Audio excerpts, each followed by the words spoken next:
My husband hurled cash at me like I was a stripper, forcing me to crawl around grabbing bills from the floor as his friends laughed. I showed him why you know that feeling? That absolute gut punch of disbelief when someone you trust, someone you married, shows you exactly how little they think of you? That's how it felt when my husband, Wade, started throwing money at me like I was a stripper, making me crawl on the floor for grocery bills while his friends just laughed. I swore that day he would eventually find out he simply couldn't afford me. Our marriage, all 6 years of it, was really just Wade's twisted transaction. And guess what? I was always the one losing. It started innocently enough, or so I thought. Our honeymoon.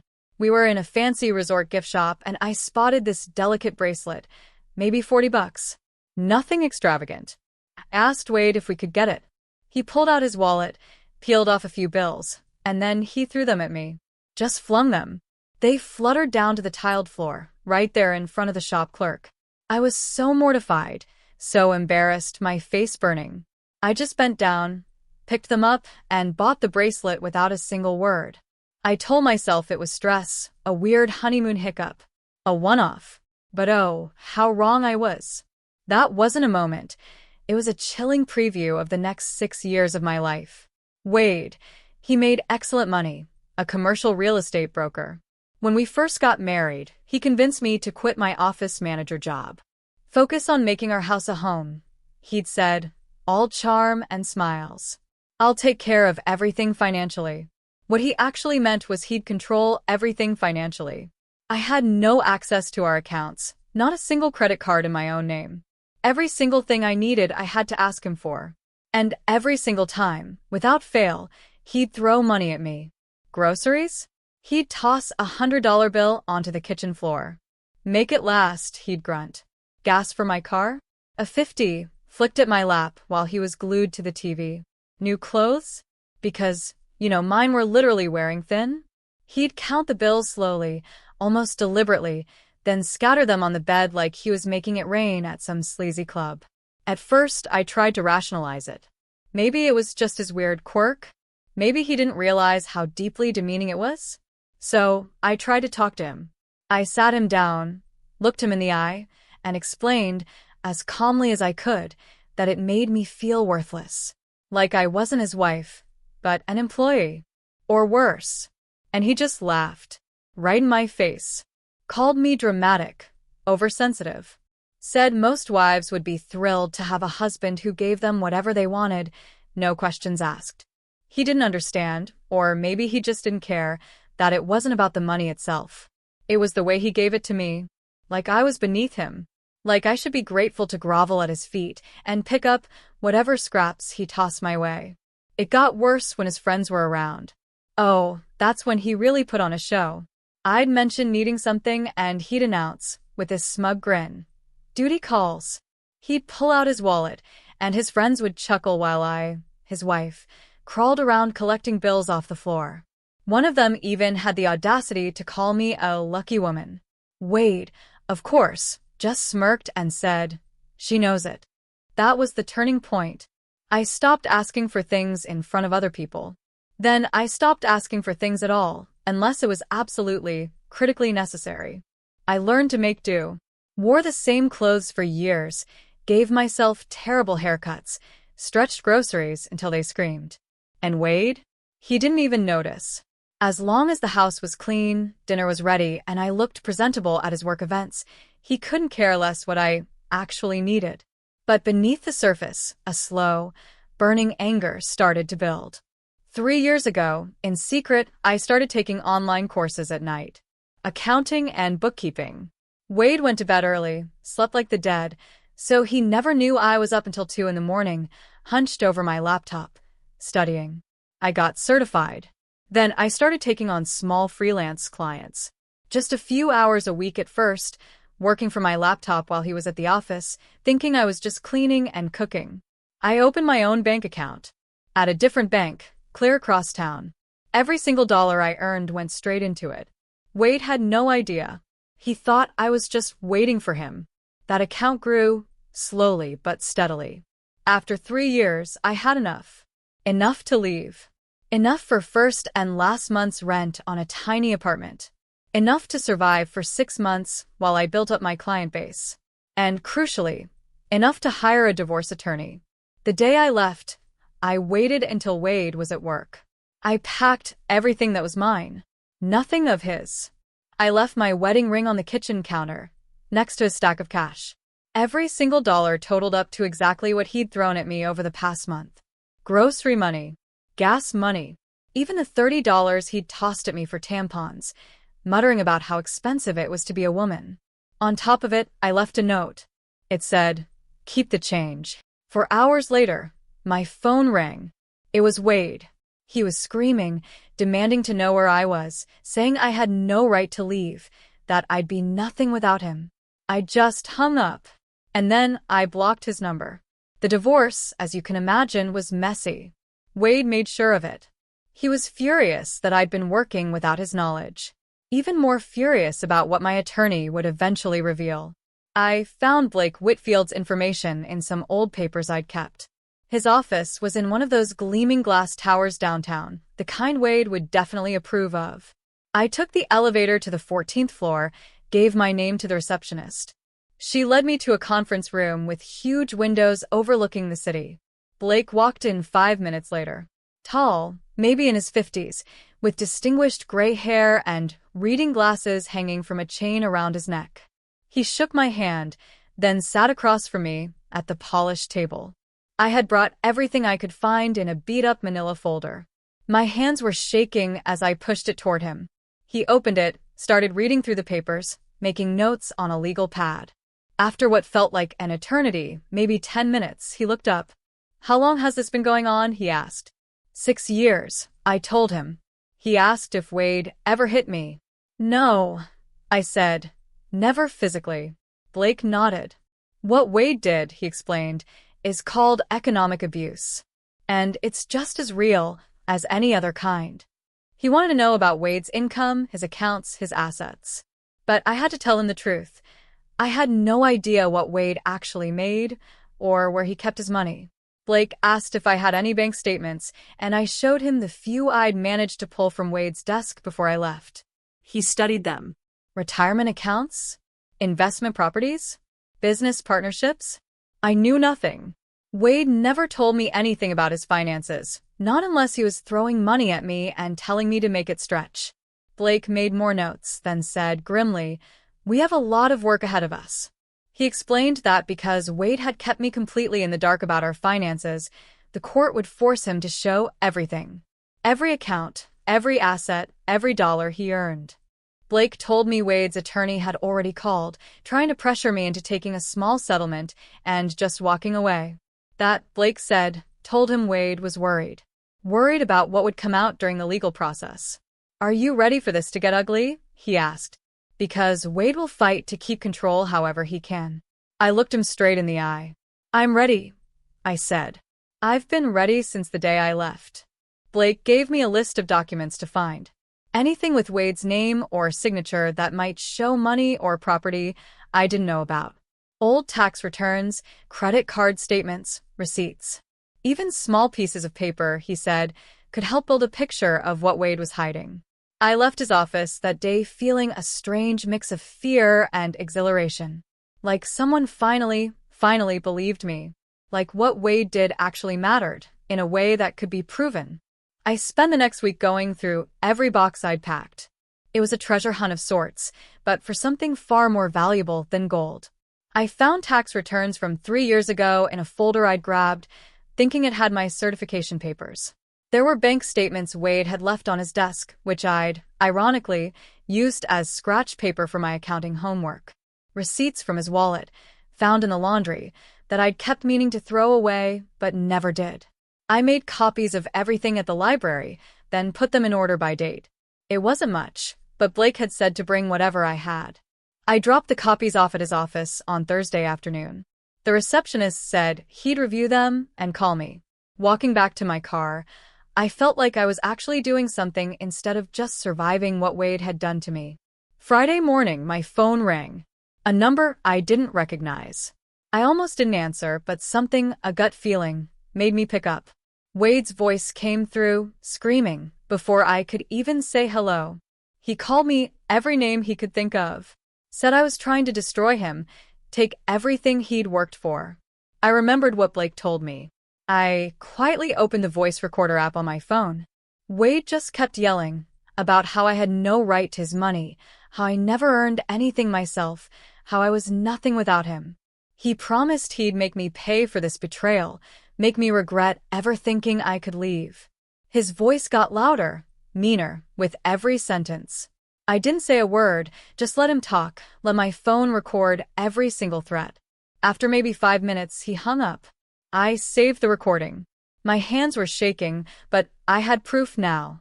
Proof of exactly who Wade was when nobody else was listening. Later that afternoon, Bethany called. "How are you holding up?" she asked. I told her about Wade's phone call, the recording. "Send that to your attorney right away," she urged. Then she had some good news for me. 3 people in our accounting group had asked for my contact information. They needed bookkeeping help. Small businesses, nothing huge, but steady monthly work if I wanted it. I said yes before she even finished explaining what they needed. Bethany laughed. "Word's getting around," she said, "that you're reliable and don't charge an arm and a leg like the big firms." My little freelance business was growing without me even trying to advertise. I thanked her, promised to send her something nice once I got paid.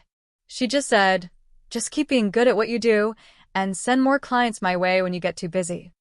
Monday arrived, and so did the divorce papers in my mailbox. Official court documents, Wade's attorney's name at the top. I read through them, sitting on my apartment floor, my stomach churning with every page. Wade was demanding I return to the marital home immediately. He claimed I'd abandoned the marriage without cause or warning. Said I had no grounds for divorce and was trying to steal his property. The papers asked the court to order me back to the house and deny me any spousal support or division of assets. I called Blake, read him the whole thing over the phone. He wasn't surprised. "Typical," he said. "Wade's attorney trying to scare you into giving up. We'd file our own response, documenting everything Wade did, and demanding my fair share of what we built together during the marriage." Blake assured me not to worry about Wade's claims. We had evidence of the abuse, and that would matter more than whatever story Wade's lawyer tried to tell. Tuesday afternoon, my landlord knocked on my door with a toolbox. The bathroom sink was dripping, he said, and he wanted to fix it before it got worse. I let him in, and he went to work under the sink. Took him maybe 20 minutes to tighten everything and stop the leak. When he came out, he looked around my tiny apartment. "I'm impressed," he said. I'd hung some thrift store pictures, arranged my few pieces of furniture to make the space feel bigger. "Most people who rent this unit just throw their stuff anywhere," he continued, "but you've actually made it look like a home." It was such a small comment. But it hit me hard. So hard. Nobody had complimented something I did in years without Wade taking credit or finding something wrong with it. I thanked the landlord and he left. I stood there in my tiny apartment, feeling genuinely proud of myself for the first time in longer than I could remember. Blake filed our response to Wade's petition on Thursday. He sent me a copy, and I read through the detailed accounts of Wade's financial abuse, the pattern of control, the humiliation. Everything. Seeing it written out in cold, legal language made it feel real in a different, heavier way. Blake had included a demand for equal division of all marital assets and fair spousal support while I built my business. He called me that evening. "Wade will get served with these papers tomorrow," he warned. "He'll probably lose his mind. Be ready for him to escalate." I said I understood and would keep my phone nearby just in case. Wade showed up at my apartment building at 11 that night.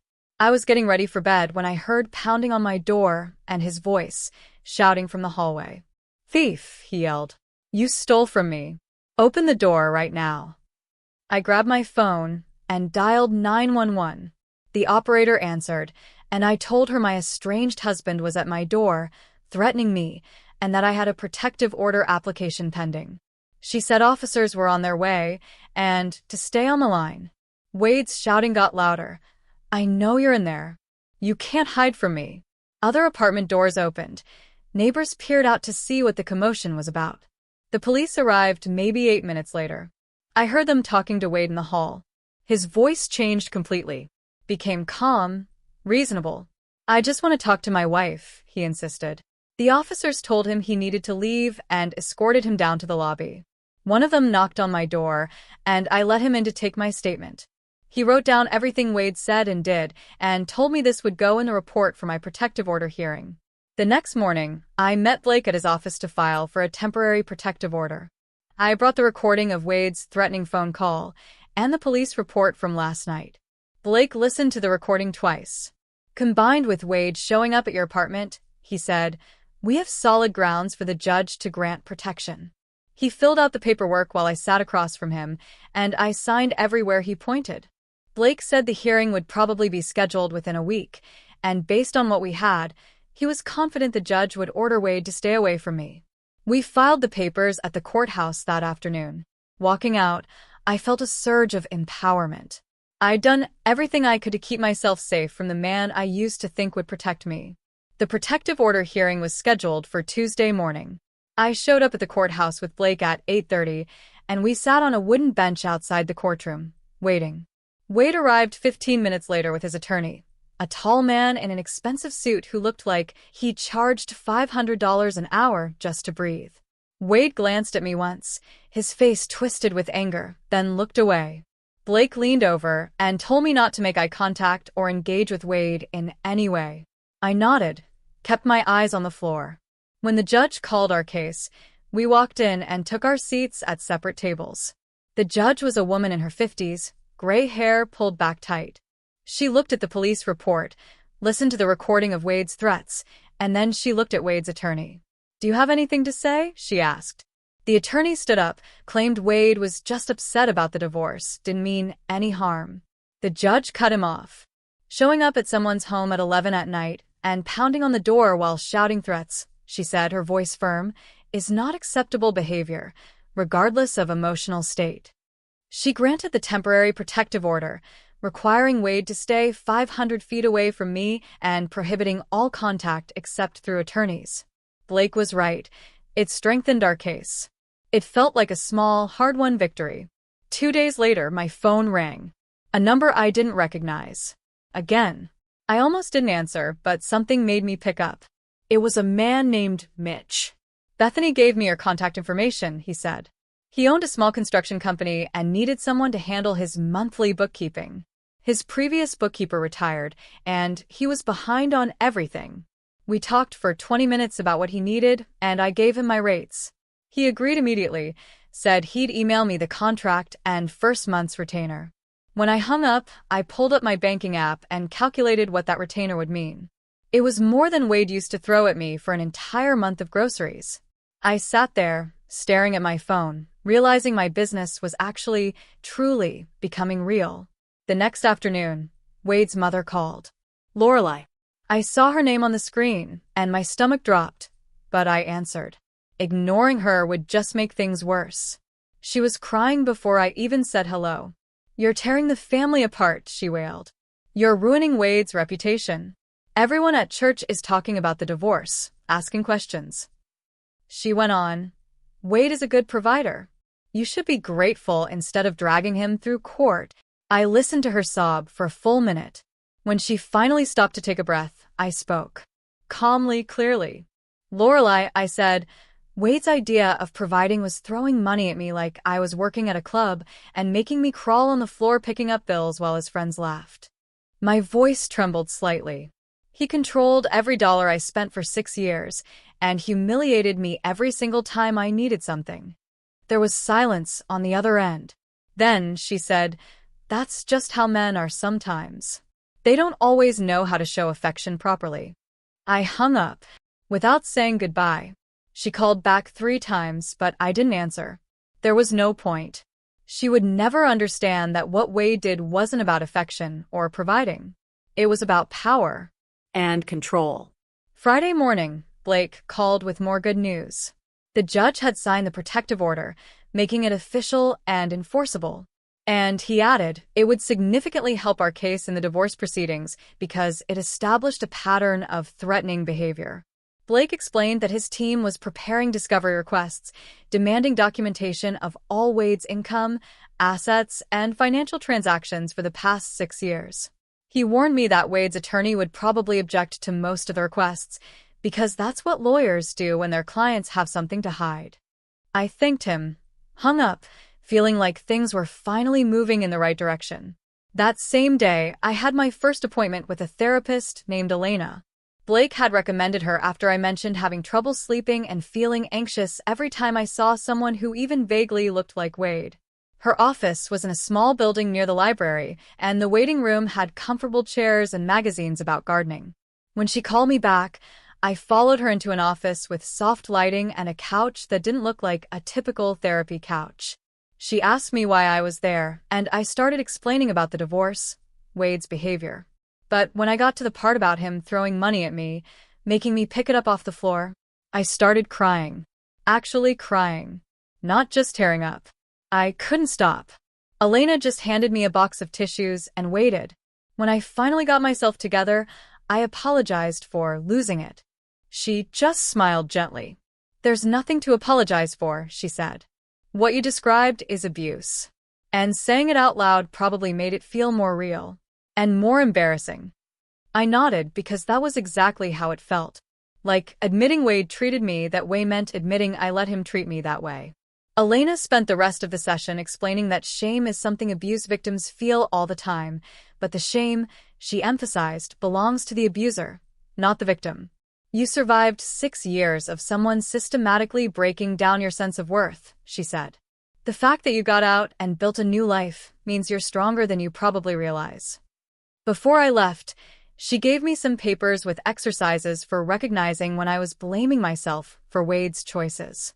I folded them up, put them in my purse, not sure if I'd actually do them, but incredibly grateful someone understood what I'd been through. The following week, Blake's team served Wade with the discovery requests. I didn't see it happen, of course, but Blake called me afterward. Wade's attorney, he said, responded within hours with objections to almost every single request. Blake just laughed. "Completely expected," he said. "Attorneys always object first, negotiate later."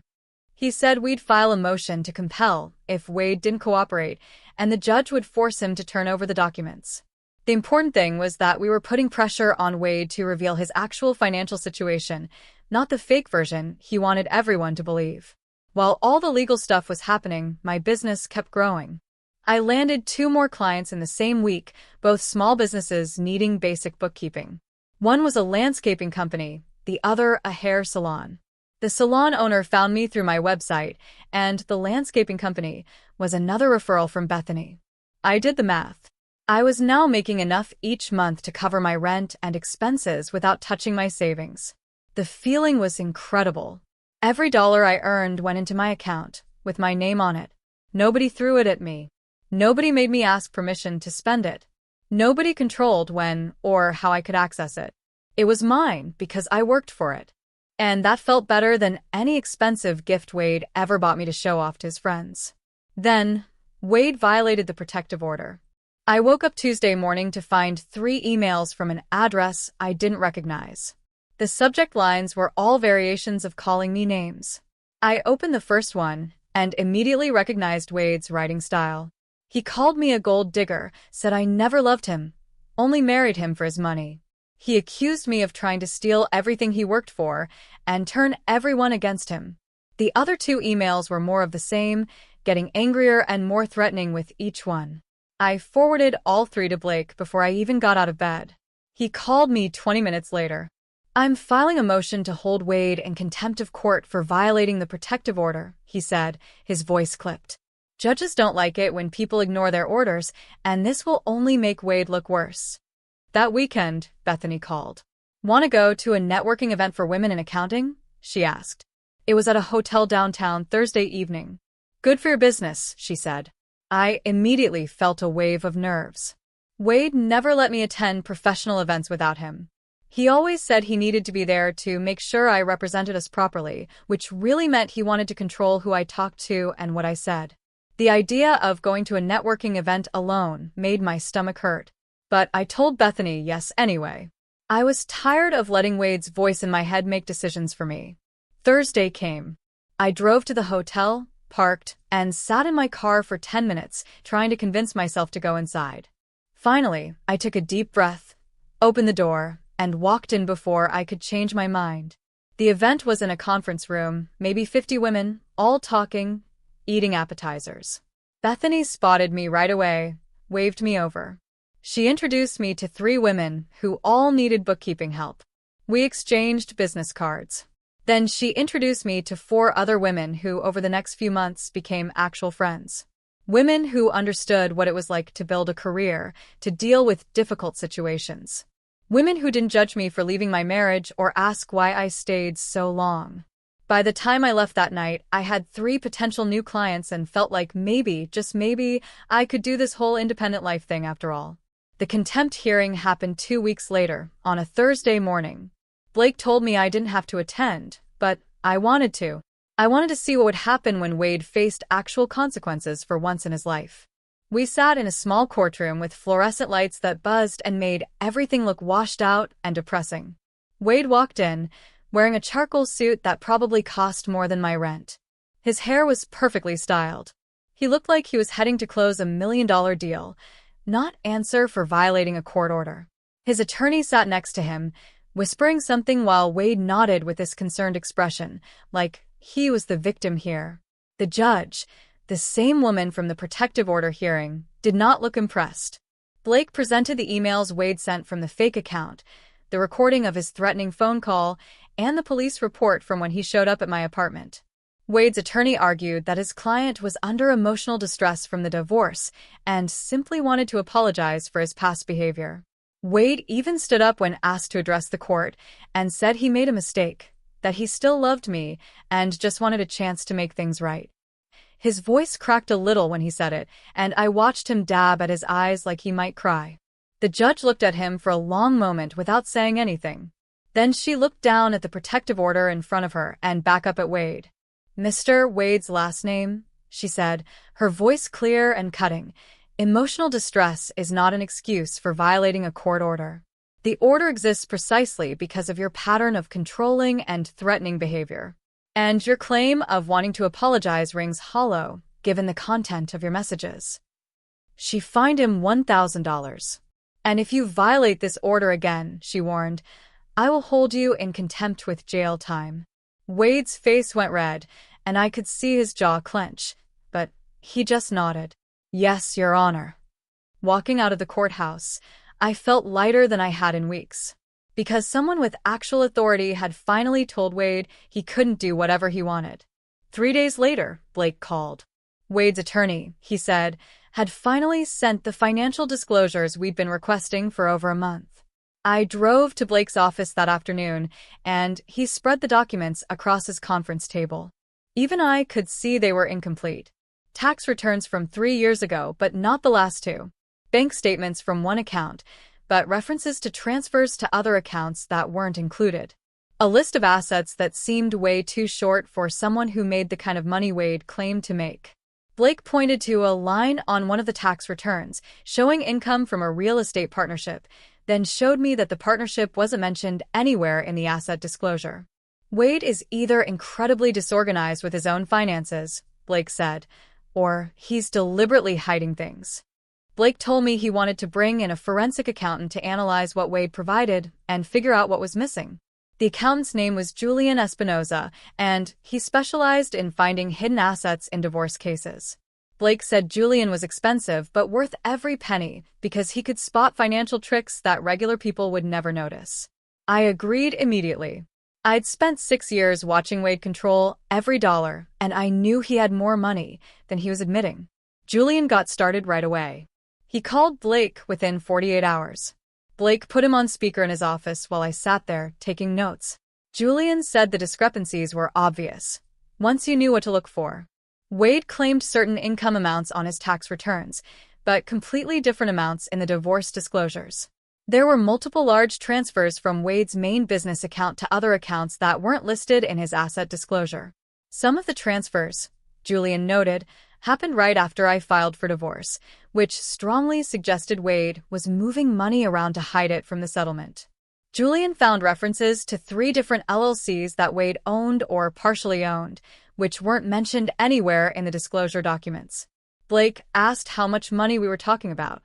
Julian said he couldn't know for sure without seeing the complete records, but based on the patterns he was seeing, it could be several $100,000.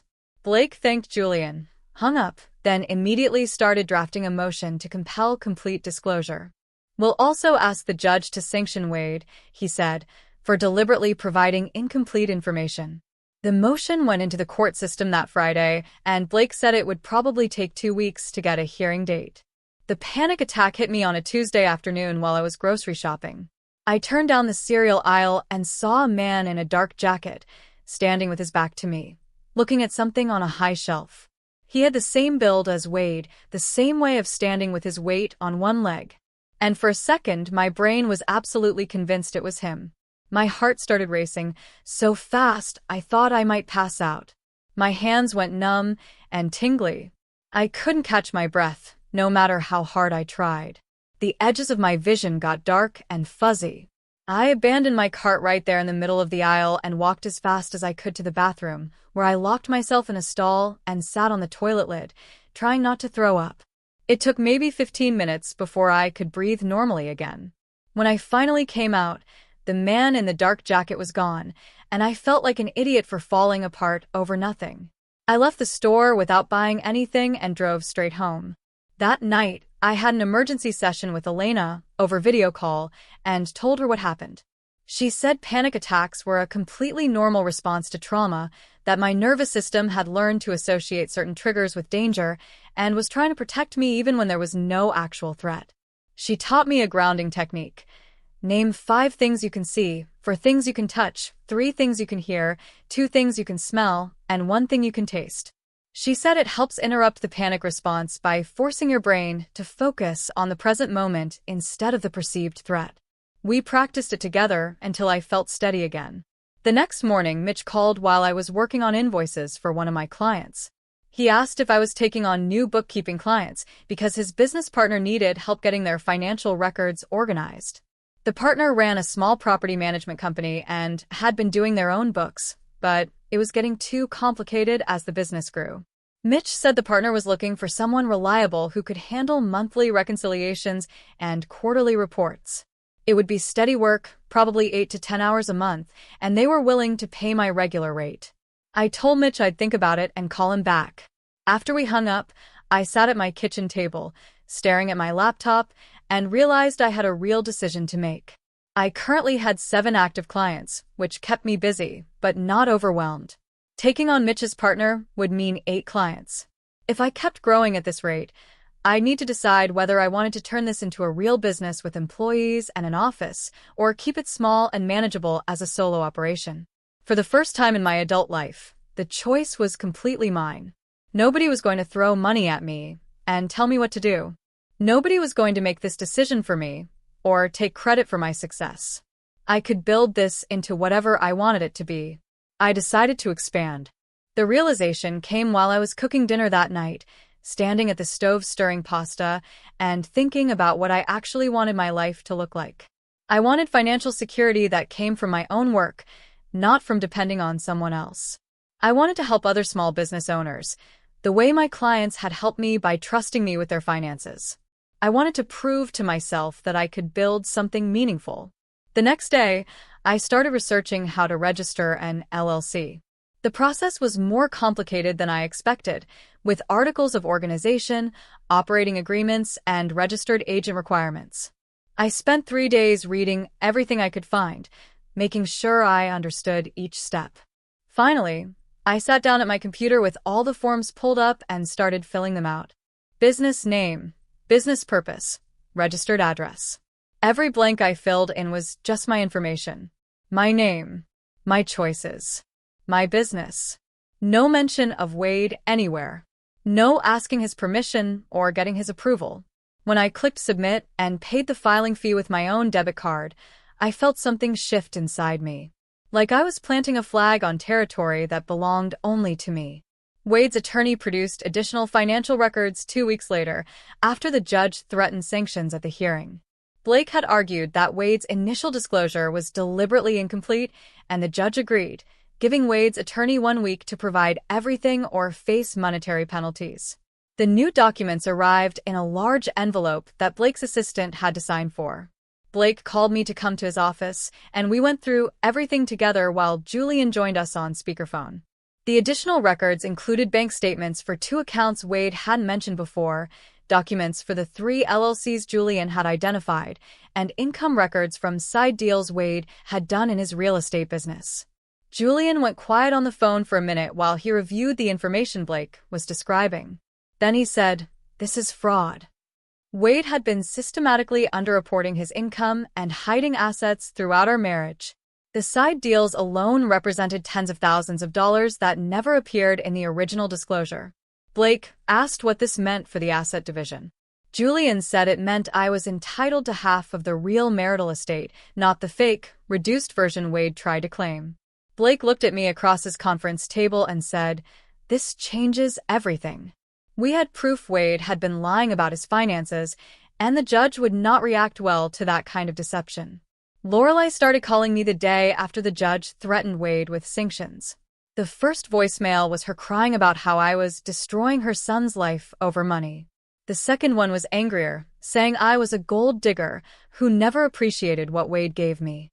The third one said I was going to regret tearing apart the family. I got 6 more calls over the next 3 days, each voicemail getting progressively more hostile. She called me ungrateful, selfish, vindictive. She said Wade was a good man who made one mistake, and I was punishing him forever. She said I should be ashamed of myself for dragging him through court instead of working things out privately like mature adults. I listened to the first few messages, but deleted the rest without listening. That night, I had my regular therapy session with Elena and told her about the calls. Elena said I needed to block Lorelai's number because I didn't know Wade's family access to me just because we weren't divorced yet. She said people who enabled abuse often got angry when the victim escaped because it forced them to confront their own role in allowing the abuse to happen. I blocked Lorelai's number as soon as I got home from therapy and felt guilty about it for maybe an hour before the immense relief set in. Julian's full forensic report arrived 3 weeks after he started his investigation. Blake scheduled a meeting at his office to go through the findings, and I brought a notebook because I knew there would be a lot of information to process. Julian attended in person this time, a thin man in his 40s with wire-rimmed glasses who spread spreadsheets and charts across the entire conference table. He walked us through his analysis point by point. Wade had underreported his income by roughly 40% throughout our entire marriage.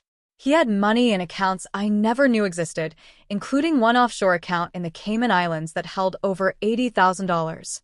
The side deals in his real estate business generated significant income that he never declared in the divorce proceedings. Some of the money he claimed was business expenses was actually personal spending he was trying to hide. Julian estimated the actual value of marital assets was close to $700,000, not the $300,000 Wade claimed in his initial disclosure. Blake asked what this meant legally. Julian said it meant Wade had committed fraud by deliberately misrepresenting his financial situation in divorce proceedings. Blake said this would significantly impact the asset division because judges took a very dim view of people who lied under oath about their finances. He said we now had leverage to push for a much better settlement, or take this to trial and let the judge punish Wade's deception. I celebrated landing my 10th client by taking myself out to dinner at a restaurant I'd been wanting to try for months. It was a small Italian place downtown with white tablecloths and candles on every table. I made a reservation for one, dressed up in clothes I bought with my own money, and drove there in my car that I paid for with my own earnings. The hostess seated me at a table by the window, and I ordered whatever I wanted without looking at the prices or calculating whether I could afford it. Pasta with seafood that cost $32, a glass of wine, tiramisu for dessert. When the check came, I paid it with my debit card, connected to my business account, and added a generous tip because the server was kind and attentive. Walking back to my car, I started crying right there on the sidewalk. Not sad crying, but the kind of crying that happens when something inside you finally breaks free. I'd spent 6 years asking permission for every dollar, picking bills up off the floor, being made to feel worthless for needing basic things. Now I was standing on a downtown street, having just bought myself a nice dinner with money I earned doing work I was good at. And nobody had thrown a single dollar at me. Nobody made me grovel or beg or feel small. The money was mine because I worked for it, and I spent it because I chose to. And that simple freedom felt more valuable than anything Wade ever bought me to show off to his friends. 2 days after my expensive dinner celebration, Blake called to tell me Wade's attorney wanted to schedule a settlement conference. I drove to Blake's office the next morning and found him reviewing documents at his conference table, with Julian's forensic report spread out in front of him. Blake looked up when I walked in. "Wade's team is proposing a deal," he said. I sat down across from him and waited while he pulled out a single-page document. Blake slid it across the table. I read through the offer.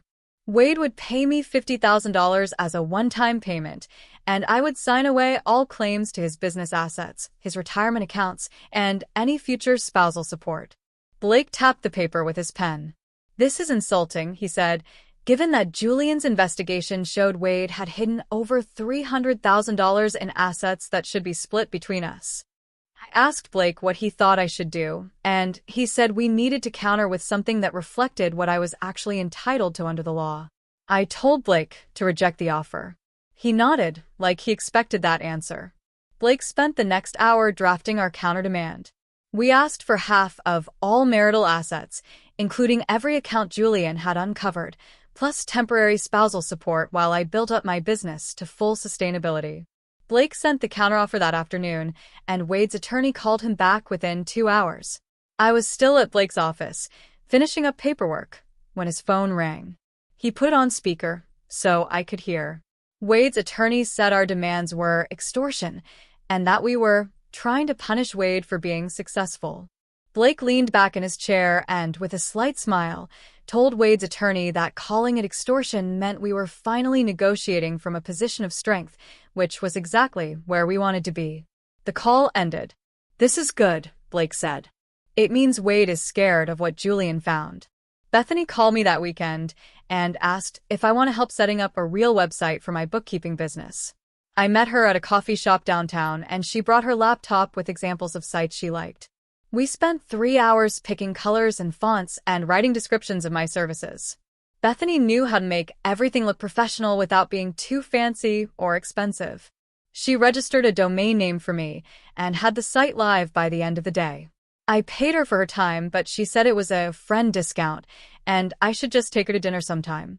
The website went live on a Monday, and by Friday, I had 2 inquiries through the contact form. One was from a small property management company that needed monthly bookkeeping, and the other was from a solo attorney who wanted help organizing her business finances. I responded to both emails the same day and scheduled calls with them for the following week. Both of them hired me after our conversations. Suddenly, I had 12 clients instead of 10. I was starting to see that I could actually support myself long-term, doing this work I was good at. The money was real, and it kept coming in, and nobody could take it away from me or throw it at my feet.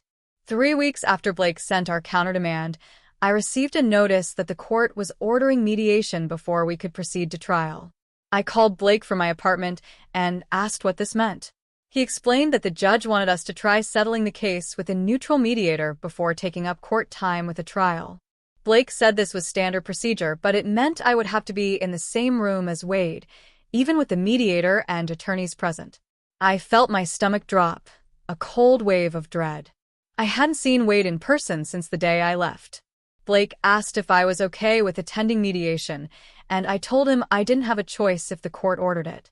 He said I could request that we do it virtually, but that sometimes made negotiations harder because people couldn't read body language as well. I decided I would go in person. I didn't want Wade to think I was afraid of him, even though I absolutely was. I called Elena that night and told her about the mediation. She scheduled 3 extra sessions with me over the next 2 weeks to prepare for staying calm and advocating for myself when Wade was in the room. Elena taught me breathing exercises and grounding techniques, and we practiced what I would say if Wade tried to talk to me directly. She reminded me that the mediator would control the room and Blake would be right next to me the entire time. I practiced the breathing exercises every morning and every night until the mediation date arrived. The mediation took place in a conference room at a neutral office building downtown. I arrived 15 minutes early with Blake, and we waited in the lobby until the mediator was ready. Wade showed up 10 minutes later with his attorney, and I watched them walk past us without making eye contact. The mediator called us into the conference room and assigned us to opposite sides of a long table. Wade sat across from me, looking smug and confident, like he thought this was going to be easy. The mediator introduced herself, explained the ground rules, and then asked Blake to present our position first. Blake walked through Julian's forensic report page by page, showing the mediator every hidden account and every instance where Wade underreported his income. I watched Wade's face while Blake talked and saw his expression change from smug to worried to angry. The mediator asked Wade's attorney to respond, and he tried to claim that some of the accounts were business assets that shouldn't be included in the marital estate. Blake immediately countered with documentation showing that Wade opened most of those accounts during our marriage using marital funds. Wade's attorney asked for a break, and the mediator gave us 15 minutes. Blake and I went to a smaller room down the hall, and he told me this was going well because Wade was realizing he couldn't charm or intimidate his way out of the evidence. When we returned to the conference room, Wade's attorney presented a new settlement offer. Wade would pay me $100,000 plus limited spousal support for 1 year.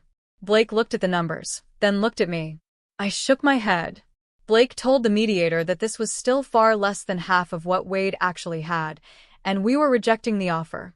Wade's attorney requested another break. I heard Wade shouting at him through the conference room walls. His voice carried down the hallway, and I caught words like ridiculous and greedy and ungrateful. Blake touched my arm. Ignore it, he said.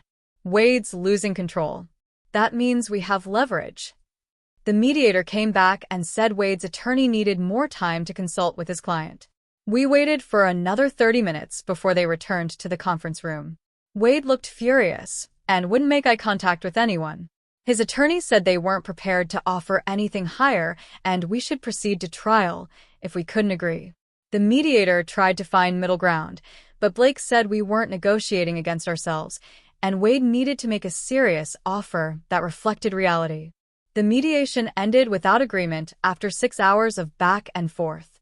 Blake walked me to my car and said this meant we were headed for trial. He warned me that trials were expensive and emotionally draining, but he believed we had a strong case. Blake said Wade would likely settle once he saw we were serious about going in front of a judge who would review all of Julian's findings in open court. I drove home feeling exhausted and anxious, but also strangely proud of myself for sitting across from Wade and not backing down. I called Elena from my car and told her what happened. She said I should be proud because I advocated for myself in a situation designed to intimidate me, and I did not fold under pressure. That night, I looked at my business account balance and saw that I had earned more in the past month than in any month since starting my bookkeeping work. My income was growing steadily, and I was covering all my expenses without touching my savings. The financial independence I'd worked 3 years in secret to achieve was finally becoming real and sustainable. 2 weeks after the failed mediation, Blake called and said Wade's attorney contacted him with a new settlement offer. I was at my desk, working on a client's monthly reconciliation when the call came in. Blake said Wade was now offering half of the documented marital assets, including all the hidden accounts Julian found, plus 2 years of spousal support, and Wade would pay my attorney fees. Blake said this was much closer to fair and asked what I wanted to do. I told him I needed time to think about it, and he said to take all the time I needed. I called Bethany first and told her about the offer. She asked if taking the settlement meant I would be financially secure, and I said yes. The amount Blake described would give me enough to fully establish my business and live comfortably while building my client base. Bethany asked if I wanted to keep fighting Wade in court or if I wanted to move on with my life. I didn't have an answer right away. I called Elena next and she asked me what my gut was telling me. I said my gut wanted this to be over, but I was also angry that Wade wasn't going to face public consequences for hiding all that money. Elena reminded me that my goal was freedom, not revenge, and I needed to decide which mattered more. I spent 2 days thinking about the settlement offer. I made lists of pros and cons. I calculated my projected business income for the next year. I imagined what it would feel like to accept the money and be done with Wade forever.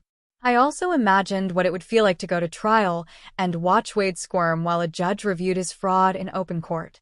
Both scenarios had appeal, but only one of them let me move forward immediately. Taking the settlement meant ending this now and moving forward with my life. Going to trial meant months more of Wade being present in my thoughts and my schedule and my stress levels. I realized that my freedom was worth more than punishing him. I called Blake on the third day and told him I wanted to accept the settlement. Blake said he would negotiate a few final details to make sure everything was airtight, and then we would sign the agreement. I felt relief wash over me as soon as I made the decision. The fight was almost over, and I was going to walk away with enough money to never depend on anyone again. Blake called me the next day with Wade's counteroffer. 3 years of spousal support instead of 2, and Wade would refinance the house within 90 days to buy out my half of the equity. I sat at my kitchen table while Blake explained that Wade's attorney made it clear this was the final offer. Wade wanted this settled fast because the longer it dragged out, the more chance someone in his business circles would hear about the hidden accounts and the fraud Julian uncovered. Blake asked if I could live with these terms. I said yes before he even finished the question. The extra year of support meant more security while I built my business, and getting my equity in cash instead of forcing a house sale meant I wouldn't have to deal with real estate agents and open houses and Wade trying to sabotage the process. Blake said he would draft the final settlement agreement and have it ready for my signature by the end of the week.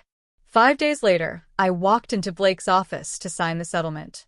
The conference room felt different this time because I knew this was the last step before freedom. Blake had the agreement laid out on the table. Pages and pages of legal language that basically said Wade had to pay me what I was owed, and then we would never have to speak again. My hands shook when I picked up the pen, not because I was scared or uncertain, but because I was about to sign away 6 years of my life and replace them with a future I built myself. Blake pointed to each signature line, and I signed my name over and over until we reached the last page. He collected all the copies and said the judge would review everything within the next few weeks. Once the judge approved it, the settlement would be legally binding, and I would finally be free. I thanked him for everything he did to get me here. He just smiled. "You did the hard part," he said, "by leaving and having the courage to fight for what you deserved." While waiting for the judge's approval, I threw myself into my bookkeeping business. I had a consultation scheduled with a medical practice that needed comprehensive bookkeeping services, not just the basic monthly reconciliations I usually handled. The practice had 3 doctors, 2 locations, and complicated billing that their current bookkeeper couldn't manage. I met with the office manager and one of the doctors at their main location. They explained their needs, and I walked them through my process, showing examples of reports I created for other clients. The doctor asked about my rates, and I quoted them a monthly retainer that was higher than anything I'd charged before. The office manager looked at the doctor, and he nodded. They wanted to start immediately. I left that meeting trying not to smile too wide, because the monthly retainer they just agreed to was more money than Wade used to give me for an entire year of groceries, gas, clothes, and everything else I needed. I called Bethany from my car and told her about the new client. She screamed so loud I had to pull the phone away from my ear. My next therapy session with Elena focused on processing all the complicated feelings that came with accepting the settlement. I told her I felt relieved that the divorce would be final soon, but also angry that Wade's fraud wouldn't be exposed in open court where his colleagues and clients could see what kind of person he really was. Elena asked what was more important to me, revenge or freedom. I said freedom, but that didn't make the anger go away. She said the anger was valid, and I didn't have to choose between feeling it and moving forward. I could be angry about what he did, while still choosing to prioritize my own healing over his punishment. We talked about the grief, too. The years I lost to someone who treated me like I was worthless. Elena reminded me that those years taught me skills I was now using to build a successful business. And they showed me exactly what I would never tolerate again. The grief was real, but so was the hope. And I could hold both at the same time. By the end of the session, I felt like I understood that accepting the settlement wasn't about letting Wade win. It was about choosing myself. 3 weeks after I signed the settlement agreement, Blake called to say the judge approved everything. The first payment from Wade would arrive within a week, transferred directly to my bank account. I hung up and just sat there for a minute, letting it sink in. The money was coming. Not thrown at me in crumbled bills while his friends watched, not tossed on the floor for me to pick up. Transferred into my account because a judge said I was entitled to it. When the payment showed up 7 days later, I logged into my banking app 3 times just to make sure the amount was real. Seeing that balance, money that represented my share of what we built during our marriage, felt like someone was finally saying I had value, that my 6 years weren't wasted, that I deserved to be compensated for everything I gave up when Wade convinced me to quit my job and focus on making our house a home. With the settlement money and my growing business income, I could finally afford to move somewhere better. I found a 2-bedroom apartment in a complex with good light and updated appliances. The second bedroom was big enough for a proper home office, with space for a desk, filing cabinets, and bookshelves. I signed the lease and moved in over a weekend.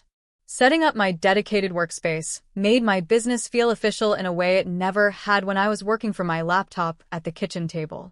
I bought a real office chair and a printer and organized all my client files in labeled folders. Standing in that room, looking at everything I built, I felt like I was finally living the life I was supposed to have all along. 2 weeks after I moved, Blake's office sent over the final divorce decree for my signature. I drove downtown to meet with Blake one last time. He walked me through each section, explaining what it meant and what would happen after I signed. The decree laid out all the terms we agreed to, the payment schedule for spousal support, the division of assets, everything that would govern our separation going forward. Blake handed me the pen, and I signed on the last page. He told me I should be proud of myself for standing up to abuse and building a new life from nothing. I realized, sitting there in his office, that I actually was proud. Proud that I planned my escape for 3 years without Wade knowing. Proud that I left with my dignity intact. Proud that I built a business that could support me. Proud that I fought for what I deserved instead of accepting whatever Wade wanted to give me. The divorce became final 30 days after I signed the decree. I woke up that morning, and the first thing I thought was that I was legally single for the first time in 6 years.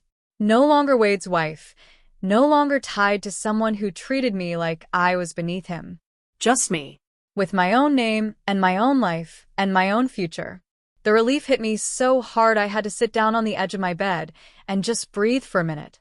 I made coffee, checked my business email, and responded to a new client inquiry, doing all the normal things I did every morning. Except this morning, I was doing them as a divorced woman who answered to nobody. Bethany took me out that night to celebrate. We went to a nice restaurant, the kind of place I never went with Wade because he always picked where we ate. We ordered wine and appetizers and entrees that cost more than I used to spend on groceries for a week. Bethany raised her glass. To new beginnings, she said, and second chances. She told me she had never seen anyone transform themselves as completely as I had over the past year. I thanked her for being there through all of it, for encouraging me when I wanted to give up, for celebrating every small victory like it was huge. She said watching me build my business and fight for my freedom inspired her to make changes in her own life. We stayed at that restaurant for 3 hours, talking and laughing, and I realized this was what friendship was supposed to feel like when it wasn't controlled by someone who wanted to isolate me. The next week, one of my existing clients called with a referral. Her company had a connection to a mid-sized business that needed a part-time controller, not just basic bookkeeping. The position would involve managing all their financial operations, preparing reports for the owners, overseeing their bookkeeper, and handling tax planning. It was more responsibility than I'd ever had, but my client said she recommended me because I was the most organized and detail-focused person she'd worked with. The company wanted to meet with me to discuss the role. I scheduled the interview for the following Tuesday and spent the weekend preparing, researching the company, and putting together a presentation of my qualifications and approach to financial management. I walked into the company's office on Tuesday morning wearing my best interview outfit and carrying a portfolio with financial reports I'd prepared for other clients. The receptionist led me to a conference room where 3 people waited. The owner was a woman in her 50s who introduced herself and explained they needed someone to oversee all their accounting operations because their current bookkeeper was overwhelmed. I walked them through my experience, showing examples of reports I'd created and explaining how I'd streamlined processes for other businesses. They asked about my certification and my approach to tax planning. I answered every question clearly, feeling confident in a way I never did when Wade was around to undermine me. The owner looked at the other two people, nodded, and turned back to me. She said they'd like to offer me the position starting in 2 weeks. And when she told me the salary, I had to ask her to repeat it because it was almost double what I'd hoped for. She explained the benefits package that included health insurance with dental and vision coverage, retirement matching, and 3 weeks paid vacation. Everything would be in my name, my choices, my security that nobody could take away. I accepted on the spot and shook hands with all three of them. Walking out of that building, I felt like I'd just won something I'd been fighting for my entire adult life. The next week, I sent emails to 4 of my smaller freelance clients, explaining I was accepting a full-time position and would need to end our arrangement. I kept working with 3 clients I genuinely enjoyed because their books were interesting and they treated me with respect. The balance felt perfect between having steady employment with benefits and maintaining the entrepreneurial side that reminded me I could support myself entirely if I needed to. I updated my business website to reflect that I was only taking selective clients and raised my rates for any new work. 2 days before I started the controller job, an envelope arrived at my apartment that had been forwarded from my old place. The return address showed it came from across the state, where Wade's parents lived. I opened it carefully and found a handwritten letter from Lorelei on floral stationery. She wrote that she'd been thinking about our last conversation and realized she hadn't understood what Wade did to me. She said she hoped I was doing well and building a good life for myself. The letter was short and didn't make excuses for Wade, which surprised me more than anything. I read it twice and then put it in a drawer, not planning to respond, but appreciating that she finally acknowledged the truth instead of defending her son. That Saturday, I went grocery shopping at a store across town that I'd started using because it was farther from my old neighborhood. I was comparing prices on coffee when I looked up and saw one of Wade's friends standing 3 feet away, staring at me. He was someone who'd been at our house dozens of times, who'd laughed while I picked up money off the floor. He opened his mouth like he was going to say something, maybe ask how I was, or tell me Wade missed me, or some other garbage I didn't need to hear. I looked right at him, without changing my expression. He closed his mouth, nodded once, and walked away down a different aisle. I went back to choosing coffee and realized I didn't care what any of Wade's circle thought about me anymore. They could believe whatever Wade told them about why I left. I had my own life now with people who actually respected me, and their opinions meant nothing. My therapy session with Elena that Thursday covered different ground than usual. She said I'd made remarkable progress over the past year and asked how I felt about the work we'd been doing. I told her I had healthy boundaries now, financial independence, and ways to handle the anxiety when it showed up. She agreed that I'd met most of the goals we set when we started. We talked about wrapping up therapy over the next few sessions instead of continuing indefinitely. The idea of not needing therapy anymore felt strange, because these sessions had been my anchor through the divorce and everything after. But Elena explained that successful therapy meant reaching a point where I had the tools to handle things on my own. We scheduled 3 more appointments to work on my remaining goals and make sure I felt ready to manage without regular support. My business accountant called the following week, asking me to come in and review my first year of self-employment taxes before filing. I drove to his office and sat down while he pulled up spreadsheets showing every dollar I'd earned from my bookkeeping business. He walked through the numbers, explaining deductions and estimated payments I'd need to make quarterly now that I had the controller job, too. Then he showed me my total income from freelance work over the past 12 months. The number shocked me so much I asked him to show me how he calculated it. He pulled up my invoices and payments received, adding them right in front of me. I'd earned more from my bookkeeping business than I ever knew Wade made in a year from his commercial real estate work. Money I earned myself, that nobody could take away or throw at me like I should be grateful for scraps. I signed the tax forms and drove home thinking about how I'd built something real while Wade thought I was just sitting around waiting for him. 3 weeks into my controller job, I registered for a conference for accounting professionals downtown. The 2-day event had workshops on new tax regulations and software demonstrations and networking sessions. I'd never been to anything like it because Wade controlled who I talked to and how long I stayed anywhere. I showed up the first morning and attended sessions on financial reporting and audit preparation. During lunch, I sat with 3 other women who ran their own bookkeeping businesses, and we talked about client management and pricing strategies. One of them asked for my business card after I explained how I structured my services. 2 more people asked for cards during the afternoon networking session. I handed them out feeling confident and capable, like I belonged in these professional spaces. The second day, I went to advanced Excel workshops and a panel discussion about the future of small business accounting. I collected business cards from people who might become clients or referral sources, building a network that was mine instead of just being Wade's wife, who showed up to his work events and smiled on command. That evening, Bethany called and said we should plan a real vacation together. I hadn't taken a trip in years that wasn't performing the role of Wade's perfect wife at some resort he chose. We spent an hour looking at beach resorts online, comparing prices and amenities, and reading reviews. We found a place with good ratings that wasn't too expensive and booked a week 4 months out. I paid for my half of the room without asking anyone's permission or feeling guilty about spending money on myself. Bethany said this would be my celebration trip for everything I'd accomplished in the past year. We made lists of things we wanted to do and restaurants we wanted to try, planning the whole week without anyone telling us what we should do or where we should go. 4 months later, we flew to the coast and checked into the resort. We spent the first day on the beach, reading books and swimming in the ocean. The second day, we rented bikes and rode along the waterfront. On the third day, we were having lunch at an outdoor cafe when someone at the next table raised their hand to call the server over. I didn't flinch.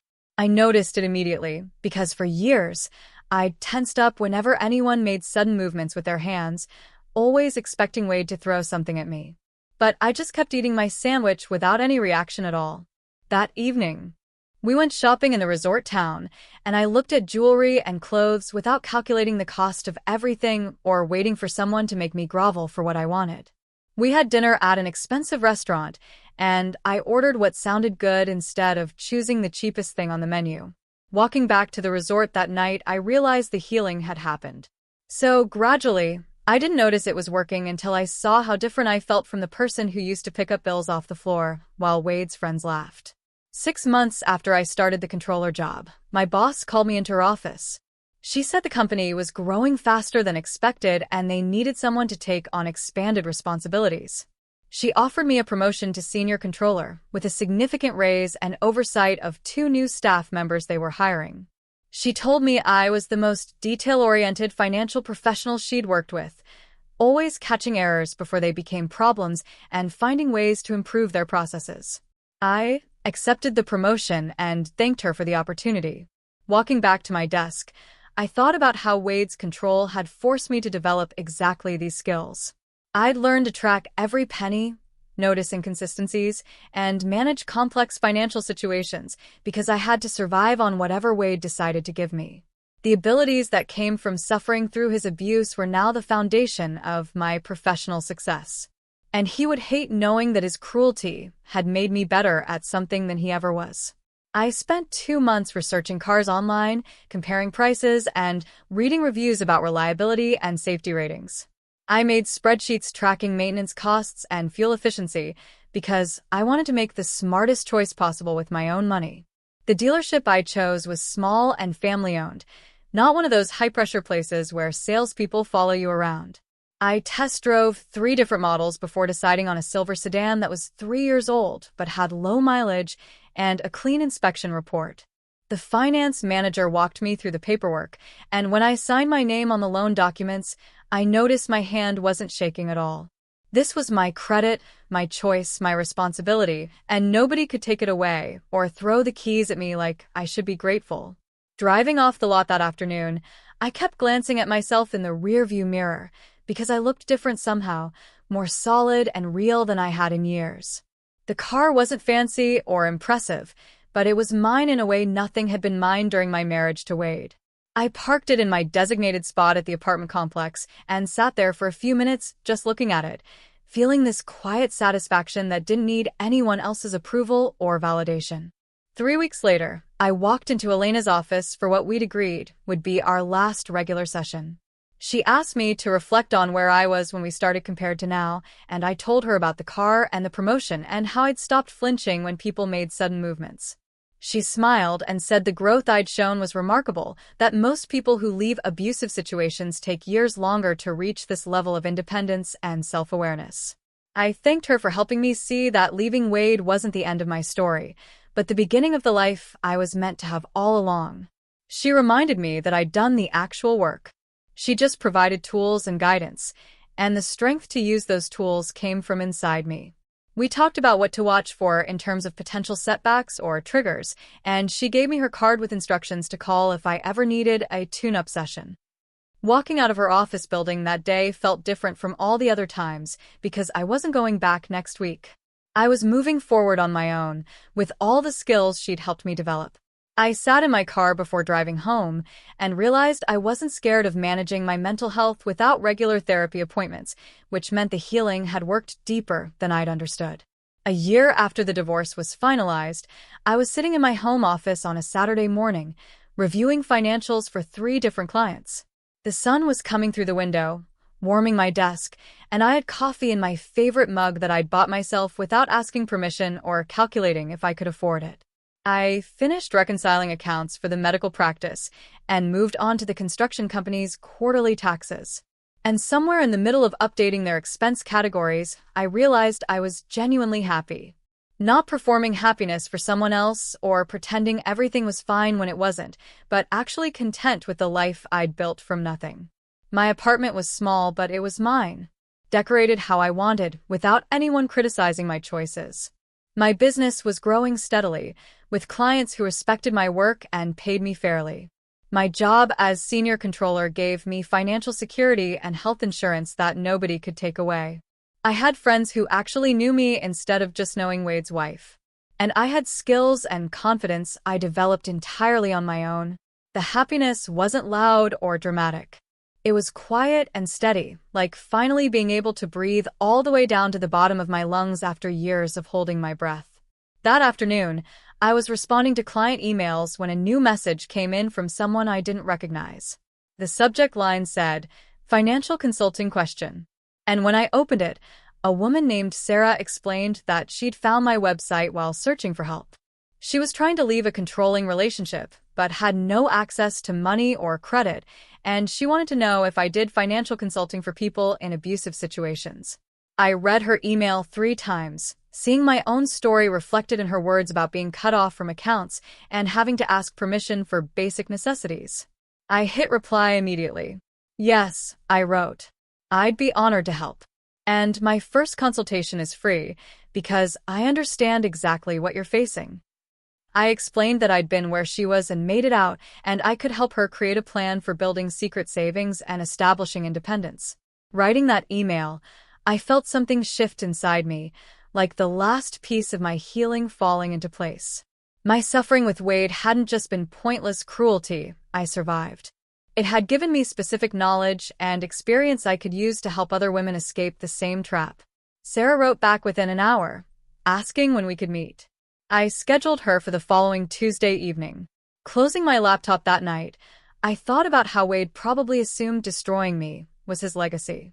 But instead, I turned his abuse into expertise that would help other people find freedom.